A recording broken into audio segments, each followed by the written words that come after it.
อนนี้ก็ควรสิ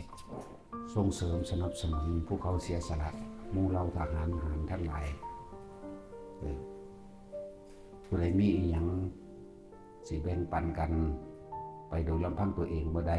ก็เอาไปรวมตามศูนย์รับบริจาคต่างๆหรือรวมตามวัดครูบาอาจารย์ผู้เพิ่นเป็นผู้นำให้บริจาคไปท่านไปเฮ็ดไปเพื่อส่งเสริมให้กำลังใจกันเพิ่งกำลังใจก็คือการอย่าถกเถียงกันอย่าไปขัดแย้งความคิดเห็นกันตอนนี้มันสู่ชนะใดแบบใดก็ร่วมตัวกันโลดผิดหรือถือก็สร้างมันสงครามมันบ่ได้มีกฎใดๆสิมาควบคุมได้ผู้ใดรอดกับผู้นั้นก็ชนะตอนที่สงครามบ่มีเด็กบ่มีสตรีบ่มีผู้ใหญ่มีเด็กน้อยบ่มีคนแก่ผู้ใดถือปืนยิงได้ทั้งหมดสงครามเอาชีวิตรอดเท่านั้นบ่มีดอกกฎระเบียบมันจะตาย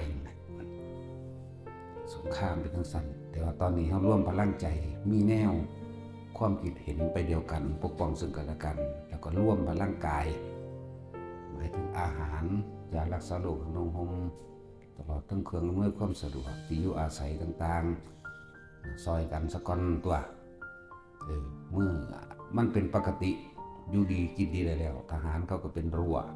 ล้อมแผ่นดินเอาไว้บัดนี้จังมาสู่กันในจังมาเอาชนะกันในเก่งใส่กันในเก่งๆใส่คนเดียวกันเอง